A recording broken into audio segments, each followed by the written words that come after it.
gold. Breaking over records they thought never could be broke. Yeah, do it for your people, do it for your pride. And you're never gonna know if you never even try.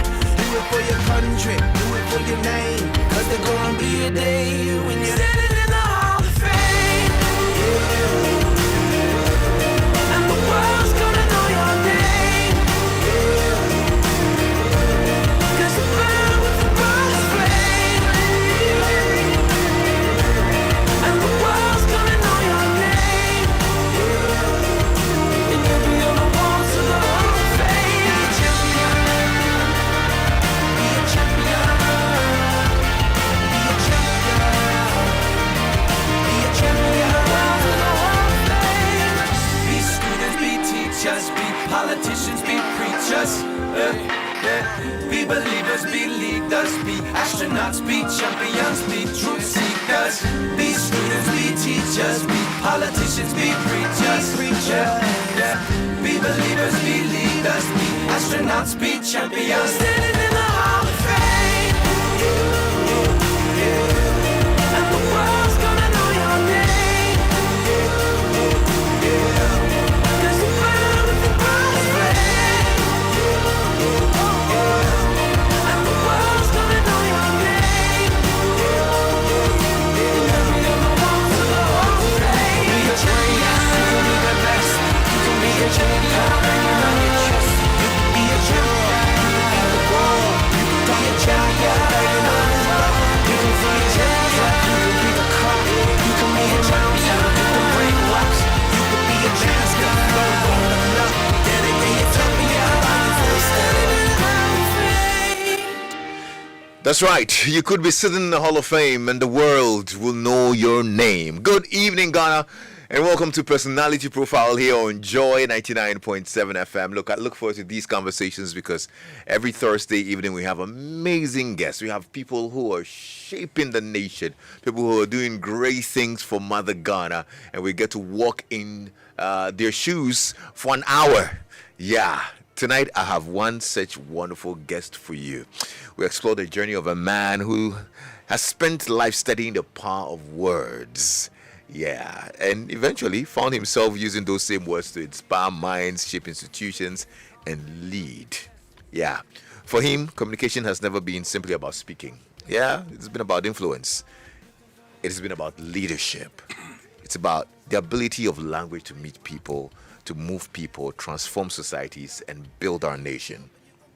So, from the classrooms of the University of Cape Coast, where his academic journey began, to the University of Cape Town, where he decided to research the political rhetoric of Ghana's first president, Dr. Kwame Nkrumah, he developed a fascination for how great leaders use communication to create impact.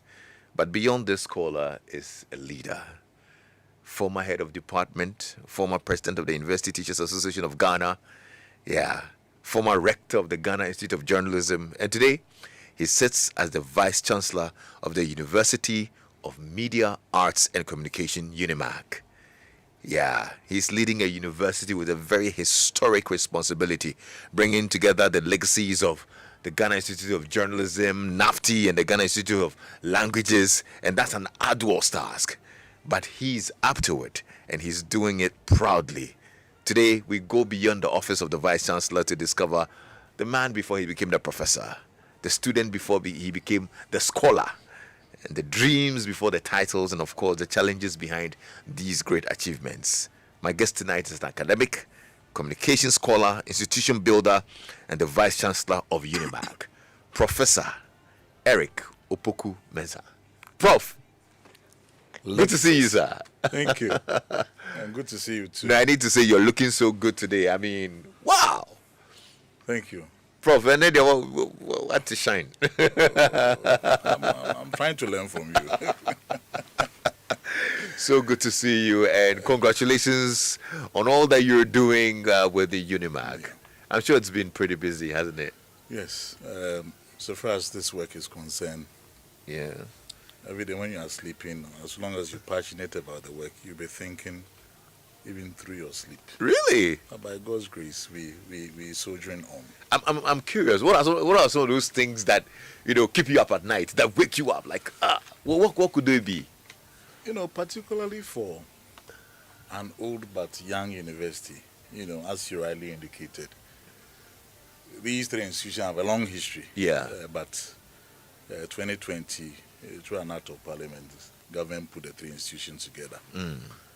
And because it's a young university in a sense, there are so many parts that need to be harnessed to make sure that it functions very well as a one coherent university, because we are on different campuses, even in the city, Accra, and in Kumasi and in Tamale.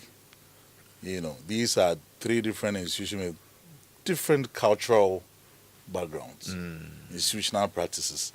The merger has brought, these three institutions together, and there's a need to work very hard to make sure that we are on the same pace and we are moving in one direction. That must be tough. It is tough, but we are able. Yeah. We have a solid team of committed professionals, both academic and faculty, who understand the course, who understand the vision. And I think so far, we working very hard to get to where we need to get to. It's actually now that you mention these things that I'm graphically seeing how tough the job is, because I'm just seeing, earlier when I think UniMac, right? I'm thinking the Jolu campus. Yes. Okay. Then you were mentioning it. I'm like, oh, okay. So there's the GIJ campus. Yes. There's the NAFTI campus. Yes. There's Ghana Institute of Languages. Yes. All in different locations.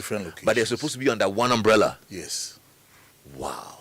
So even when it comes to communication, of course, we have the aid of, modern technology and everything. Yeah. But there's a way you need to constantly, bring together. If you take a university like any of the old universities, like University of Ghana, largely one campus. Of course, now they have satellite campuses and all of them. For example, you have Kolebu and all of that. But largely, the functioning institutions are all on one campus. It makes things quite easy. Yeah. But otherwise, it's not the case. And especially when you don't have a number of facilities. For example, student hostel and all these things keep me awake.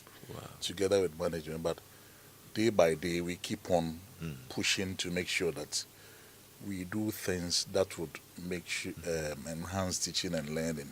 So when I see you in the gym lifting the weights, it's not just the mental weights you are lifting. You let my gym instructor Eric call me. I've been absent for a while. Oh well, I was outside town. You are lifting other weights instead of the ones in the gym. It's not easy. But you became the first substantive vice chancellor of UniMac. No, the second. Oh, okay, the second actually. Yes. But what did that mean to you, though? It's meant quite a huge task. I think that we've been looking forward to push this agenda for some time now. I was the deputy rector of GIG 2020, and I served when the merger happened. My boss, then Professor Mensah, became the first vice chancellor, and I became the acting vice rector for a while. Then appointed substantive as the director. Then in May 2024, just a little 2 years. I can't even imagine it's 2 years. It's now. 2 years already. Yes, I was appointed. It was quite a huge, because I knew I wasn't oblivious of the task ahead, because I was inside. I knew the challenges that lied ahead and how we needed to harness resources, both in terms of human resource and being able to attract resources from government and expand, a number of things to be able to get to where we want to get to. It wasn't easy. There hasn't been a day that I've slept. This is a walk in the park. It's not. Wow. And as long as your term as vice chancellor is concerned, particularly in a young university like ours, then you know that if you really understand the job and you want to make an impact, then you really know that it's not something that you're just going to have an easy way of maybe just sleeping and not being focused on the agenda. What's your vision for UniMac? My central vision is to ensure that it becomes the center of excellence as far as communication education in Ghana and the sub-region is concerned. Look, Lexis, you understand this business well. I mean, from you are a professional. The way communication has got into, especially in the age of AI, things are different now. Whether with advertising, whether it broadcast or journalism, everything is now very different. Look True. at how chatbot does things, Yeah. and how even communication is changing when it comes to even campaign and all of that. So if you're a training institution like UniMac, then you need to understand how the university positions itself to deliver the kind of pedagogy that is needed to train the 21st century or AI-driven communication world. If we look at where we are, yes, we are doing well, but there's a lot more we need to do. And that will require so much resources that is sometimes even beyond our ability as an institution. You need a lot of investment from government, because this is the only communication or media specialized university in the country. And if you want it to be a center of attraction, then we need to do a lot more. Government need to invest more. That is where I think we need to get to, by being able to have hostels, by being able to have state-of-the-art AI labs in the different areas of our operations, so that any product from our university will be able to stand tall anywhere you place him, whether BBC or CNN and all of. Because I remember, if you look at our history, particularly with GIG, out of the three institutions, the Eswa Ghana Institute of Journalism is the oldest, established 2 years after independence. It was Osaje Fu's dream that communication or media is very much, let me say, it's essential so far as the decolonization agenda on the continent is concerned. Because you needed to have a medium to tell your own story. And if you want to be free and you can't tell your own story, then it will be difficult, because somebody will be certainly controlling the narrative. Right. That was his vision. And at that time, because Osaje Fu was quite interested in that the freedom of Ghana should be linked with the total freedom of the entire people of the African continent, you realize strategic media personnel were brought from all over Africa to come and study in GIG. Why? Yes. People from South Africa, East Africa, and all of that. And strategically, these people were brought in to come and learn and go back and tell the story of the need for the African to fight and chart his own path. Right. So it was a major tool. Okay. Now, if you look at where we are, I don't think that we are able to attract a lot of, yes, we have international students, but not in the numbers as was envisioned from day one, and people were coming from, we had students from Zimbabwe, South Africa, Kenya, We need to be at the forefront. I don't think in the sub-region there's any specialized media education university like ours. And therefore my dream, in sum, is to make sure that we occupy that space and being able to deliver that kind of professional training, so far as media and communication. No, I like how you break it education down, is because, I mean, I was thinking about it before we came on, Yeah. how journalism has evolved. Yeah. Film has evolved. Exactly. The media landscape has totally evolved. When I started radio 22 years ago, this is not how we used to run things. This is not how we used to put content out. It has evolved dramatically. Now, when it comes to film, people are using AI to produce films.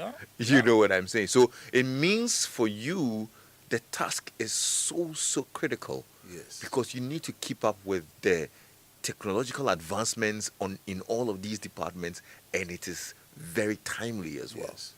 And if you do that, now, if you look at Ghana, within the sub-region, and particularly even on the continent, we occupy a very special place. Recently, look at what was happening in South Africa and how Ghana took the matter up. Yeah. And other nations were, chastising their government that they should look at Ghana and all of that. Yeah. We lead in so many things. And I'm saying that because media is very important, even for us as a nation, to be able to define our destiny and telling our story to the rest of the world, there's a need for government to invest much more, and UniMac to aid in that agenda. Right. I think you make a very solid point. And I see UniMac itself also doing a lot of things. I think just a couple of days ago, I learned about the appointment of Dr. Enes Ofori-Sapon, my Odadia senior, and the global president of the Odadia fraternity, Right. as its first chancellor. Yes. Wow. And that's amazing. That's a big step, isn't it? It is a big step. Very historic. You know, so far as the act establishing us is concerned, Act 1059, the university is supposed to have a chancellor. So it's something we've been working on for a very long time. That how do we strategically get an individual who is able to attract the needed investment, bring the necessary connections we need as a university, and also somebody who understands the media work, who himself is an entrepreneur. You know, it's been the burden of council for a long time. And it's been a long search. People might think that it just happened maybe 2 or 3 days ago or 3 months ago. It's been over a year. Right. Reflecting, going through a tough search to find the appropriate person who would be able to occupy the special place in the university. The chancellor, according to our statute, is supposed to be the head of the institution. Okay. You know, he sits to represent the president. Okay. And I think that council, in its wisdom, going through a very rigorous, process, settled. You know, there were a number of people that came up, settled on Nesofori-Sapon. Yeah. You know, to be able to come and lead this charge and help us fulfill our mission as a university. And we are very proud. Yeah. So what you saw in the media was the first announcement to only the university community. Oh, okay. The public announcement also came later though, but that was where I think that because of our media connection, everybody took the news. And it's out. all over the place. Yes. And I mean, and we are happy about that. I find people, especially our global fraternity, reaching out with excitement about the news because they know the kind of man that you have appointed, and we know the kind of man that you have appointed. From your perspective, though, why did you choose him? What do you think he brings to align with UniMac's future? He brings a number of things like this. If you talk about our incoming chancellor, I've been in office start from 1st of August. He's an entrepreneur. Yeah. You know, here we are talking about a time where government is unable to employ every graduate. Look at the number of graduates pouring out of our public universities and in the private universities. Yeah. You need somebody people can look up to. You need somebody that also understands the work we do in the university by training the next. You know, he's an entrepreneur. He co-own a business. In media, in production, in real estate, and a lot more. So that kind of person is somebody we need. Because you see, sometimes people see university only as an academic institution. A university is also a business. Yes, it's a public university in that sense. It might not be a business, but it should have a certain business outlook. That you need somebody who the university can leverage on. There's a man who has business connections beyond the shores of the country. In terms of Ghana, I think it's connected to so many things. You've listed quite a number of them. Yeah. Every business that you can think of, legitimately, the man has made a certain mark. That kind of person is somebody we need, particularly for us, not any of the older universities, where we are young and we need all these kind of connection. And once his name comes up, we want to leverage on his ethos. You know, within the business community, diplomatic community, all his connection, to be able to attract a certain kind of investment and legitimacy to our university. That not only is he a media owner, he understands business, he understands philanthropy, he has a wide network beyond the shores, so that the chancellor, through his connections, can draw certain expertise and support, and also provide that kind of inspiration our young people, you know.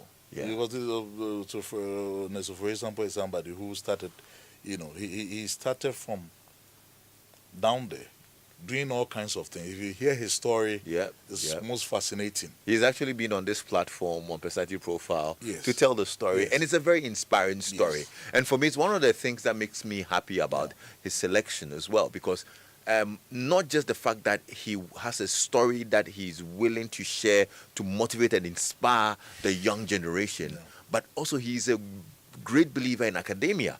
I remember one time when he told me he was traveling to go write exams. I said, that dog who control the exams view. That is him. But this is a man who has a love for academia, for upskilling, for knowledge, and he's always researching, trying to better himself, even with all that he has. Yes. And so for me, when I heard the news, I thought it was probably the best choice that UniMac has made. We couldn't so have kudos had to any, you. Yes, there are so many wonderful, Yeah. men and women in this country who could do this. But I think at this point in time, he is somebody who will be in the right position to help us. Absolutely. Absolutely. We look forward to a successful term. What conversations have you had with him about the future of the university? Some of the things I've told you earlier, we've now that, but we yet to go and have deeper conversation. Yeah. We want him to just have his honeymoon, take Yeah. his seat, and we now would, because I think that he's also expressed interest in knowing the strategic direction the university wants to take. Yeah. And how, through his connections Yeah. and his current position in society, being able to position himself to help us. You're We right. look forward Awesome. to great times Awesome. ahead. So And we I'm sure the invite all to investiture come. is probably a bit later this year. Yes. Okay. It's supposed to. So once the announcement has come, the effective date for his appointment is 1st of August. Okay.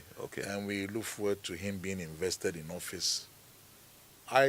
I'm unable to say, but I don't think it will be later than October. Okay. Yes. Okay. That's great. That ceremony That's great. should. Yeah. That's great. What would you say is the most fulfilling thing you've done when it comes to this role that you have? This role as Vice Chancellor. Yeah. One. Maybe if the first thing I want to put on record is being able to inspire the young one, because UniMac is a young university. We have a young faculty, both faculty and administrators. Being able to inspire a number of them, particularly the academics, to quickly get onto doctoral programs Okay. and being able to complete. I think that they look up to me a lot, and from when we started 2020, of course 2020 I wasn't the Vice Chancellor, but I put it on myself that I'll make sure that all the young faculty quickly get to complete their doctoral program. And as I sit here, if I tell you the numbers that had just masters and being excited about teaching and the numbers that I've completed, it's wonderful. Wow. Yes. So that is one. And one of the things that was quite difficult to do was, even though we were merged by law, 2020, the operationalization actually happened in 2023. Merging on paper is one thing, but actually making it happen at different levels. Even when it comes to administrative position, there were different nomenclatures in the different institutions. Yeah. As I said, different cultures. Yeah. How to bring them together, and we have worked systematically at different levels to make sure that everything we are doing, is one. Yeah. That was difficult. Yeah. There were a lot of, you could see people don't want to give away things that they were used to. Yeah. But we said, not only are we don't want to have anything like GIG culture or NAFTI culture, they want to have a UniMac culture. Right. That will mean shedding a lot of the old things that you are used to. Yeah. And so far, we've been good. I think that if you get the opportunity to chat with some of our faculty and administrators, they will see that now we will see things clearly. Right. The channels of communication are becoming clear, and that we are forging in one direction. That is one wonderful thing we've been able to do. I see how you say that with a smile, and I wonder, have you always wanted to be in academia? Has it always been the dream, or this path is a path that came along the way? Being in academia, I think it happened accidentally. Actually, when I was in the university undergrad, I didn't know what I was going to do afterwards. I actually didn't have an idea. Oh, wow. Until maybe level 300, 400, your friends will tell you, you teach well. Okay. You know how to explain things for us to understand. And I think, naturally, after first degree, I was selected to become a teaching assistant in the department. Okay. That was when Her Excellency, the Vice President, was the head of the Department of English at the University of Cape Coast. When she was head of the department, I was selected to be a teaching assistant. So my Okay. first degree was in English language, master's English language, and PhD into communication. Ah, So then once you become a TA, there's that call. yeah. You're not natural call, and you're encouraged by. Had very good lectures. Professor Nanaji Opoku Mensah herself, Professor Uswansa, Yeah. one of my favorite lecturers, my mentor, Mr. Gogovi. Okay. Anybody who went to UCC knows his name. They Right. will exclaim when they hear his name. So, Mr. Gogovi. Mr. Gogovi. Okay. I know people will be shouting, listening, and hearing his name. Well, if you know Mr. Mr. Gogovi, send us a WhatsApp message. Yes. We'd love to know. 055-1111997. Yes. So, when I did my master's, Yeah. I continued to do my master's also in language. Okay. Then afterwards, I was appointed as a lecturer. And interestingly, my first head of department is the current High Commissioner to Canada, Her Excellency Professor Dora Francisca Dubwando. That was your first My first head of department. head of department. Wow. I see. So, I became a lecturer. Yeah. Then, The way all your lecturers are getting into politics and stuff, I don't know, but I mean, Professor Nanaji Opoku Mensah, Yes. and then are you also going to follow suit? I don't know. My path has been shaped by destiny in Yeah. some mysterious ways. Yeah. I've had a lot of leadership roles. Right. I was the UTAG national You president, tag, yes. ATL hall president, Wow. and what again? Graduate student president when I was masters. Yeah. And PhD too, it happened. It happened When I as was well. there, I was like, yes. Well, at this point, then you're not running away from the presidency. Well, now I'm an administrator, university administrator, and I think that is what it is now. Oh, I see. Yes. I see. So when you are much younger, you mentioned that until university third year, you are really not sure what you're going to do. No, I wasn't sure. But was there a certain profession that you thought you could be? One of the things I talked about was law. Oh, okay. But I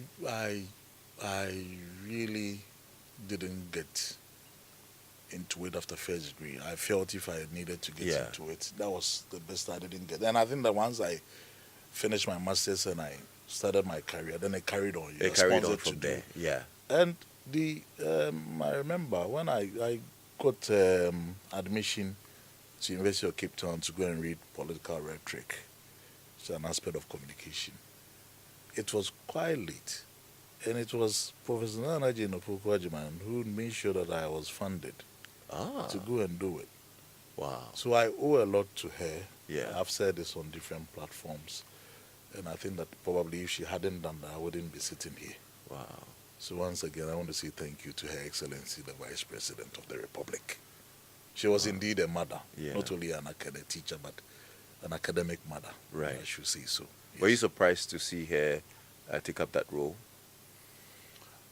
I wasn't surprised because, of course, she had gotten into politics after becoming the Minister for Education. So once she started working on the campaign trail, working with His Excellency John Dramani Mahama, I knew it was a possibility. And she's always been a leader. Yeah. Being a former school prefect of Wesley Girls High School, 1972. And at the University of Cape Coast, those of us she taught, she had always been a leader. Because those times there were very few female professors.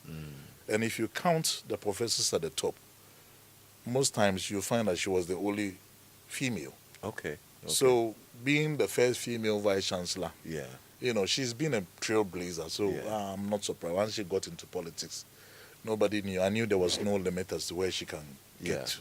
When we were much younger, we had our parents also kind of devise a certain path for Yeah. us. Did you have that kind of influence? What did your parents think of you? I mean, was there a certain profession they bestowed on you, sort of? I didn't have the opportunity to live with my parents for long. My mom passed, unfortunately, when I was 10 Oh, wow. through a lorry accident. And my father was in exile when I was 2. He was in exile when I was 2. He was involved. He was in the military. Okay. served under a Champon, Buzia, Liman. And his last job was serving as the personal bodyguard of President Liman. President Hillary Liman. Yes. So he left after he retired at the age of about 42. Then just when he left, about 6 months, the coup happened. Okay. With the 81 Dundu coup. So he had to stay in exile till 99. Wow. So I didn't have the opportunity of living with them. Living with him at I all. think that, as I said, my path Yeah. was shaped by, I sometimes don't know where certain influences came from. So who did you grow up with? I grew up with my big sister, who was 21 when my mom died. And she automatically became a mother. I think that she lost a lot of adult life, becoming a mother all of a sudden. I had a short stint with my uncle. I completed primary school in Accra, St. Benedict, and so on. Okay. I went back to Kumasi, so that was the only time I stayed away from my siblings. Okay. Yes. What does that, when you reflect on that period of life, what does it tell you? Very difficult. It was very difficult. And it was one of the very difficult, my teen years without parental presence and support was quite difficult. But I think that what helped me at some point was finding solace in the church. Okay. You know, it kind of shielded me. Because especially after during sixth form, I didn't know where I was going. I wasn't even concerned about academics. And even at sixth form, I failed. Because I wasn't concentrating and all of that. I came back home after sixth form and I realized all my friends were going to the university. Excuse me. Going to university, and I had to risk it and go back to the university. So when I got to University of Cape Coast, you know, I had then gotten into church, found Christ, and was quite passionate about it. I think that kind of the thing that shielded me from a lot of the social vices that young people get into. So at the university, I was just prim and proper. Right. And I knew my only stint was to make sure that I passed my exams. That was the only surest because I didn't have any social security. Okay. And that was it. And when I look back, I just thank God that through all the stormy waters of not having parents around, I was able to go through this and come to this point. Right. I just look back and I get amazed. Yeah. But through the grace of God, how far I've come. Yeah. Because I never dreamt the journey would turn this way. God has been good. God has been good. Before 50. Yeah. Very impressive. Yeah. We thank God for that. Well, luckily, our friends actually remember Gogovi, Mr. Gogovi, pretty well. Vida just sent us a message and says, Gogovi taught me between 1989 and 1993. Okay. I was taught also by Professor Nana Jane as well, and I enjoyed my time with them. All right. Thank you. Thank you, Vida, for sharing these memories. G.A. Myers also says, shout outs to Gogovi. Everybody who went to UCC in the 80s and 90s know of him. Yeah. Okay. Well, let's talk about the Kwame Nkrumah rhetoric, your PhD. Yeah. I was quite curious about it, you know. Why did you decide to study the political rhetoric of Kwame Nkrumah and his political speeches? Well, it's very interesting. You know, during my master's, I was trying to work within the intersection of language and persuasion. What are the very ingredients that, you know, help in persuading an audience? So at the master's level, I remember comparing Kwame Nkrumah selection of metaphors as against that of Martin Luther King Jr. Of course, they are all Africans, but one on the continent, one in America. And I think that the outcome of that was quite exciting for me. So when I got into the PhD program, my supervisor had done a lot of work on Mandela. Okay. In fact, the political communication of Mandela, he's an authority on that. He's a Frenchman. Okay. A Frenchman who had come to live in South Africa before, the Apartheid ended. Okay. So he understood the political, zoological environment within which all that happened. Okay. So I said that now that I had some stint with Kwame Nkrumah comparing with Mandela. Why don't I go in to study him in detail? Yeah. And I think that so far as Kwame Nkrumah is concerned, we all know his record, Mm-hmm. the man of the millennium. So far as African decolonization is concerned, he's number one. So I wanted to see what was it about him Yeah. that made him an enigma, that he could speak across the oceans, and everybody, fell in love with his words, and his words made so much impact. Okay. That was what drove me to study him. What's the key thing you found out? That was a long time ago. But I mean, maybe probably something that stays with you. Well, the prophetic voice. Kwame Nkrumah had a prophetic voice. I've done a lot. My earlier research work, a lot of them publish, journals about him. That prophetic voice, being able to speak ahead of his time, get into the heart of the issues that really concern, or that were threats to the African. Okay. Sometimes if you look at Kwame Nkrumah's words, you realize that everything is said about the continent has happened. Yeah. And that he was able to paint the picture that either you fight or you go back into colonization. Right. That kind of thing was quite striking to me. Okay. But I studied him, and my work goes up and descends. How he started as a freedom fighter, even through his rhetoric, and how he ended up, some way, some as a dictator. Of course, it was within a certain context. Right. Some people judge him and say he ended up as a dictator, but it was also within a certain context of what was happening. Yeah. Okay. Now, which Ghanaian leader, beyond Kwame Nkrumah, past or present, will you consider an exceptional communicator?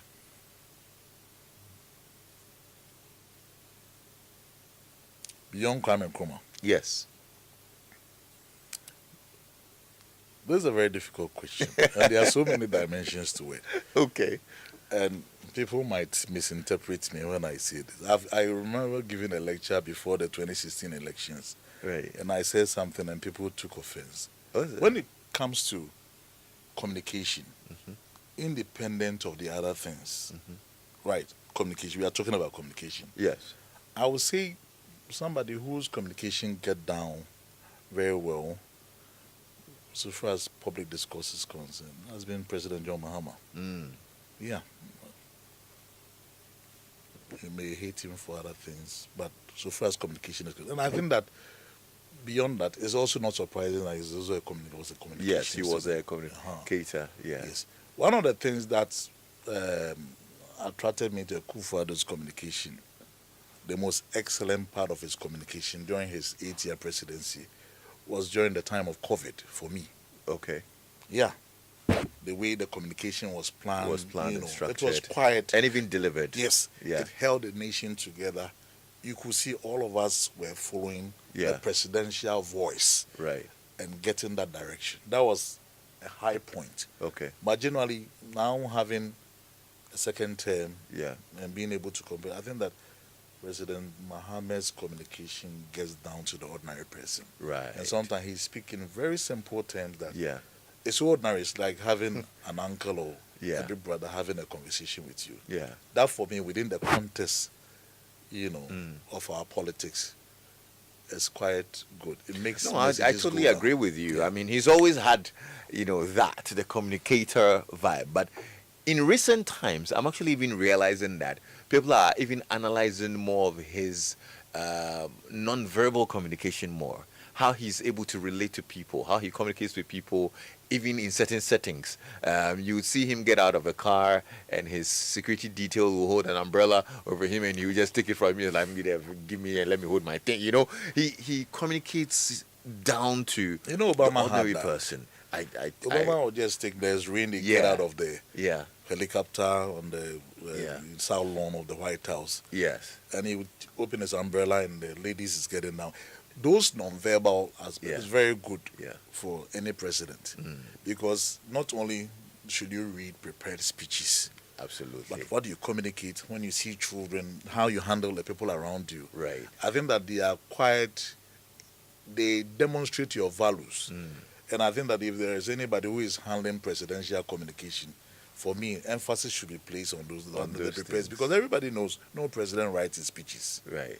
Hardly. One or two, they will just underline some words. So I don't like this word, change this sentence. But you don't have the time to write your speeches. Right. But the speeches should reflect your character, your ethos. Yeah. But the non-verbal aspect, something that a good handler should understand and say that this is the president, this is personality. Yeah.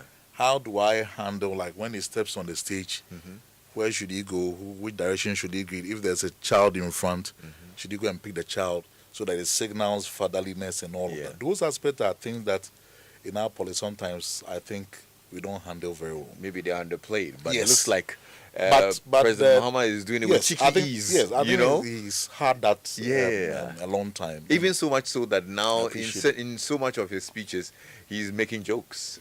He's making very Yeah. very subtle jokes, Yes. talking informally, and I think it's very attractive. And But you pray you don't go off. If you go off, it becomes a big that it becomes a big deal. yeah. I mean, my conversation with you is now becoming a whole lecture on communications, Yes. and I'm enjoying it totally. I love presidential rhetoric. Yeah, You yeah, know what goes into the president's communication Yeah. strategy yeah, and the different aspect of presidential rhetoric. My former students know this. yeah. I used to teach a course on presidential communication. Okay. You know the different aspects of presidential, and I teach it with passion. Wow. Anybody who was in my master's class used to enjoy it, but I've been out of the class for a while. For I'll how go long back. now? 6 years. Do you miss it? I do, Really? but the work will not allow you to teach. Yeah, I can imagine. Yes, but I do. You know, I that's my calling. Yeah, You know. yeah. So, I mean, journalism itself has evolved. We started this conversation a little earlier. You were the vice rector at GIJ at Yeah. the time, and I think there was a low perception about journalism. GIJ was actually viewed just like a journalism school, Yeah. but there was more to it. Yeah.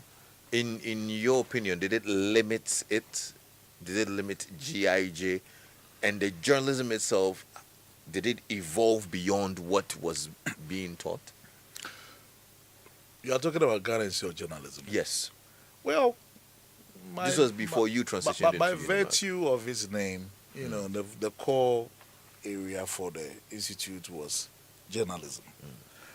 But over time, I think that other areas have emerged strongly. Particularly now, there's political communication. You know, there is PR. There's marketing and advertising. Development studies is there, Yeah. and the general communication, media studies, and all of that. One of the things that I may talk about is that if you look at the trend, Lexis, you realize that now a number of students don't want to even study journalism itself. The reasons we've been trying to find out. One of the things that I have found out for me is some of our students think that journalism doesn't pay. Maybe they look at the market and look at, okay, how many journalists out there are at the top in terms of pecuniary rewards, you know. So you realize there's a certain rush for a number of students to come and read PR. Okay. Because if I read PR, I can go into any corporate, Yeah. whether from GMPC to the Bank of Ghana to Talu or wherever. Yeah. That's what they think. But journalism is the real deal, you know. And I think it's high time the institution, you know, in Ghana, most of the media houses are privately owned. Yeah. I think we should get to a point in time where there's a high, you know, we're able to pay, Yeah.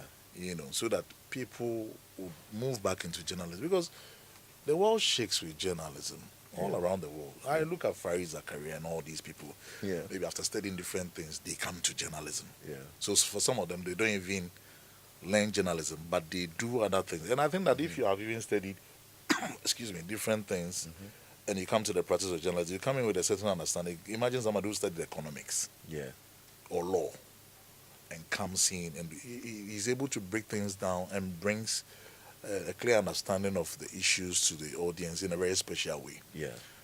But I think that GIG started journalism for a long time for good reasons. But now the world has changed.